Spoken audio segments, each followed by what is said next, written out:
Our ancient witness this morning is from Matthew chapter 10. A student is not superior to the teacher, and the follower is not above the leader. The student should be glad simply to become like the teacher and the follower like the leader. If the head of the house has been called Beelzebul, how much more the members of the household? Don't let people intimidate you. Nothing is concealed that will not be revealed, and nothing is hidden that will not be made known. What I tell you in darkness, speak in the light. What you hear in private, proclaim from the housetops. Don't fear those who can deprive the body of life but can't destroy the soul. Rather, fear the one who can destroy both body and soul in Gehenna, the valley of Hinnom. Are not the sparrows sold for pennies? Yet not a single sparrow falls to the ground without your Abba God's knowledge. As for you, every hair of your head has been counted. So don't be afraid of anything. You are worth more than an entire flock of sparrows.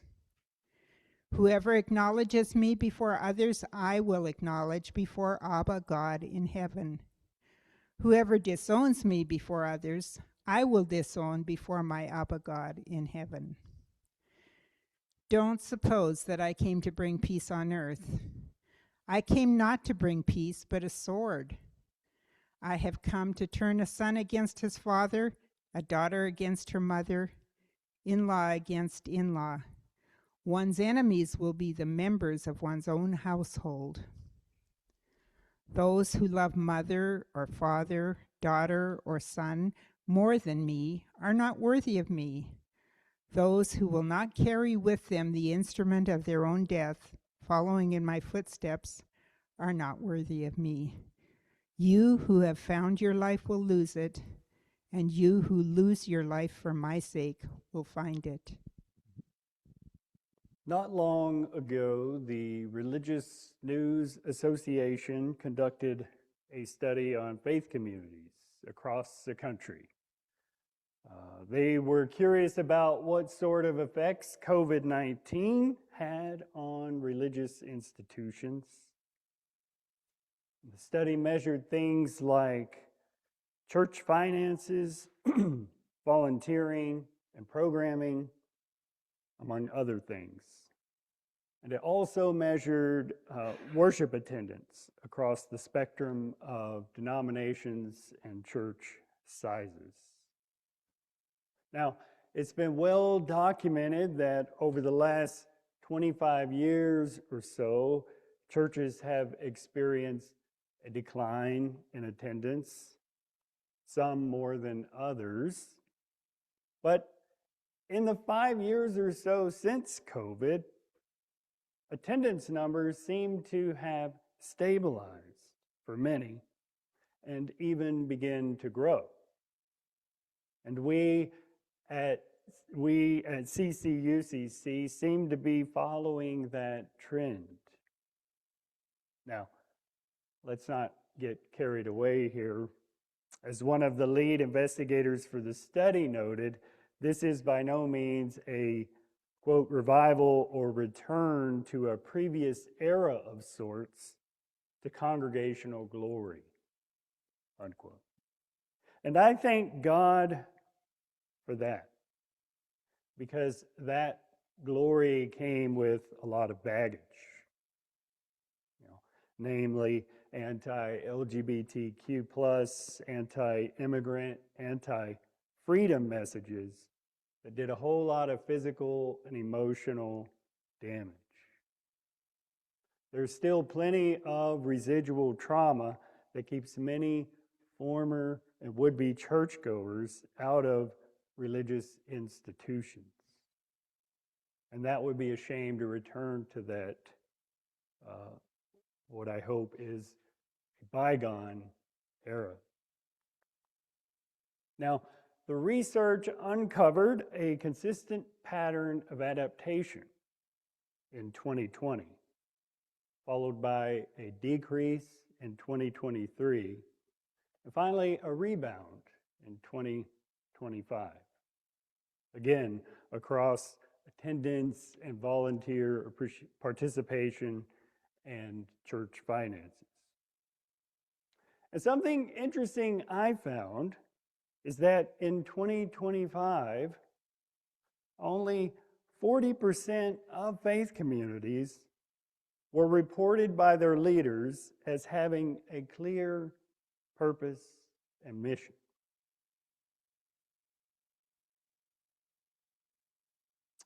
And so the report indicates it's a recalibration of sorts instead of a revival, a recalibration of sorts in an increasingly divided world. So thanks to Tracy Simmons and Faves News for that reporting. Congressman and civil rights activist John Lewis, the late John Lewis, made this statement on the Edmund Pettus Bridge in Selma, Alabama on March 1st, 2020. He said, "Get in good trouble, necessary trouble, and redeem the soul of America," unquote.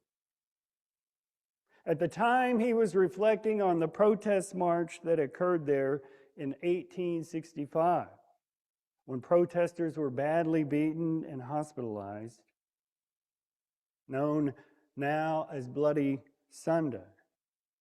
The march was important because little had changed in the lives of folks in the Black community since the Civil Rights Act had passed the year before.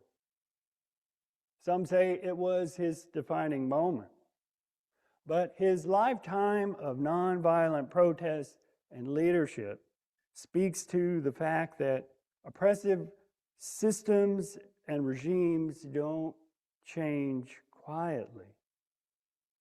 And it takes the work of multiple communities to make lasting change happen. Now, Jesus often asked his disciples what troubled them. Was it a world system built on a foundation of self-protection and self-interest? Maybe an economic system based on the idea that winners are rewarded while those on the losing side are unimportant?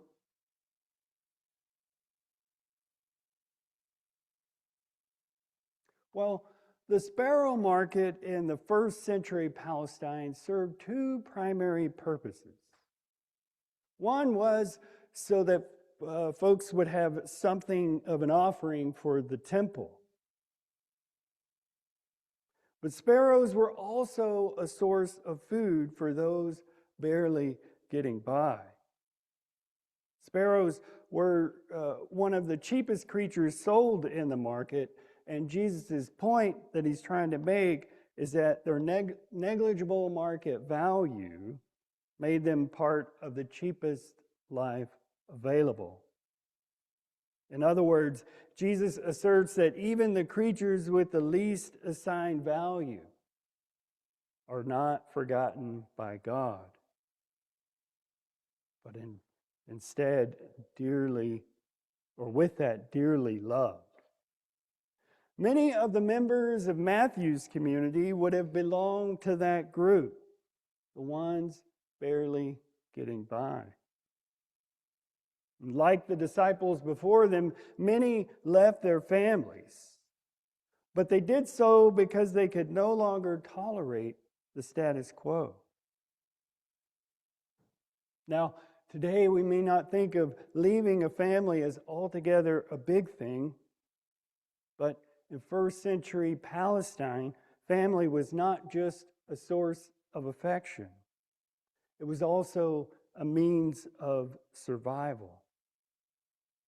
As things like protection and social status moved through family units, sons could lose both inheritance and land. And a married woman who joined a movement that her mother-in-law did not approve of could lose her main source of support and protection. And that made the folks of Matthew's community extremely vulnerable. And so these warnings that Jesus offers about divided families and even denouncing family membership altogether were not in the least bit abstract. But these words from Jesus speak to a crisis that members of that community were already living through. And they were tired of living their lives shaped by the empty promises of those in charge. And so they left to find a community shaped by God's mission of love and justice. Now, speaking of a community shaped by love and justice, Angela Davis asks, what would work look like that's not based on individual or corporate profit, but on collective care and well-being instead? Or what would education look like that's holistic, experiential, and driven by the values of learning and growth instead of earning wages in the future?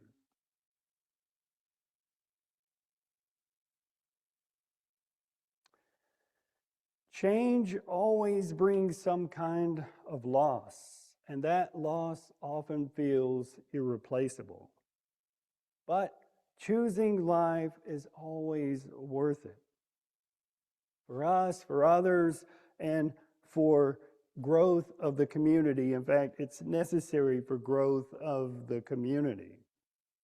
And though Jesus was born and raised in an occupied land under forces of empire, patriarchy, economic injustice, and other forms of destruction, through his meditations and reflections on God and the prophets, through his love for people, through his confidence that God was alive in him, and through his capacity to believe in the kingdom that will one day come in full, Jesus was able to live as if he were free because his loyalty was to love. Now, if Jesus had to choose between solidarity under forces of oppression or keeping the peace, he chose love. If Jesus had to choose between faithfulness to God or keeping things quiet, he chose love. If Jesus had to choose between social rapport or the companionship of those who were deemed unimportant and forgotten, he chose love. If he had to choose between living in service to God or living in a way that kept him safe, he chose love. Jesus made his decisions based on authentic community and love. Beloveds, oppressive systems depend on keeping dissent quiet. As long as resistance remains in small groups or anxious silence, it can be contained. But the good news is that God is a God of love. And God is about building a world of love. And Jesus invites us into this state of being alive to God, a loving and caring God. To be awakened into this liberating love is to extend the promise that a new world awaits. One where all are seen and honored as children and people of God. One not built on forces of supremacy or economics or patriarchy or individualism or fear or greed, but one built on love and abundance. Yes, it will be a struggle. We will be met with trouble and maybe even setbacks. But God is with us on this journey as we to shout from the rooftops this message of love. because this is no ordinary God we follow, and because this is no ordinary life we are called to. But my friends, God calls us to so much more. Amen.